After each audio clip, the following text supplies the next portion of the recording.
Season 4 organise చేస్తున్నటువంటి బాలాజీ గారికి ఇంకా వారి మిత్ర బృందం అందరికీ కూడా ప్రత్యేకమైనటువంటి అభినందనలు తెలియజేస్తూ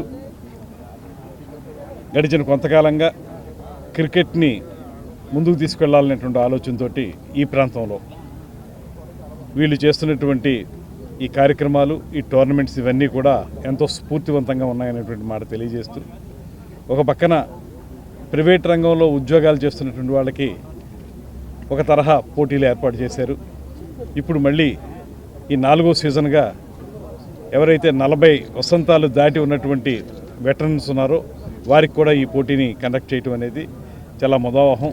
దానికి రాజమండ్రిని వేదికగా తీసుకోవడం అనేది మా అందరికీ ఆనందంగా కలిగి ఉందనేటువంటి మాటను తెలియజేస్తూ ముఖ్యంగా ఈ టోర్నమెంటు విజయవంతం కావాలని అందరికీ రాబోయే రోజుల్లో ఇది ఒక స్ఫూర్తిదాయకమైనటువంటి కార్యక్రమం కావాలని మనస్ఫూర్తిగా కోరుకుంటూ దాంతోపాటు తూర్పుగోదావరి జిల్లా హెడ్ క్వార్టర్స్గా ఉన్నటువంటి రాజమండ్రిలో ఈ స్టేడియం నిర్మాణం విషయంలో కానీ ఇతరత్ర క్రీడలను ప్రోత్సహించే విషయంలో కానీ ఒక కార్యాచరణ ఏర్పాటు చేసుకోవడానికి మేమందరం సిద్ధంగా ఉన్నాం.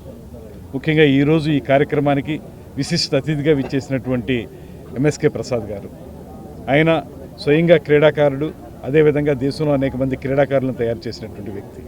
ఆయన సలహాలు కూడా తీసుకుని ముఖ్యమంత్రి గారి దగ్గర ఒక ప్రపోజల్ పెట్టి ముఖ్యమంత్రి గారు, ఉప ముఖ్యమంత్రి గారుల సహాయంతో ఈ రాజమండ్రి లాంటి ప్రధాన కేంద్రంలో ఒక మంచి స్టేడియం నిర్మించడానికి ఇక్కడ కలెక్టర్ గారు, ఎస్పీ గారు అందరం కలిసి ఒక టీమ్గా ఏర్పడి దీన్ని తయారు చేస్తానికి ముందుకెళ్తామనేటువంటి మాటని ఈ సందర్భంగా తెలియజేస్తూ ఈ ప్రాంతాన్ని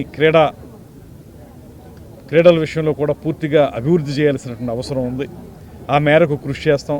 రాబోయే రోజులు ఎక్కడి నుంచి జాతీయ స్థాయి క్రీడాకారులు తయారయ్యే విధంగా రాజమండ్రి వేదికగా తయారు చేస్తామనేటువంటి మాటని ఈ సందర్భంగా తెలియజేస్తూ ఈ కార్యక్రమంలో పాలుపంచుకోవడం అనేది చాలా ఆనందంగా ఉందనేటువంటి మాటని తెలియజేస్తూ సెలవు తీసుకుంటాం.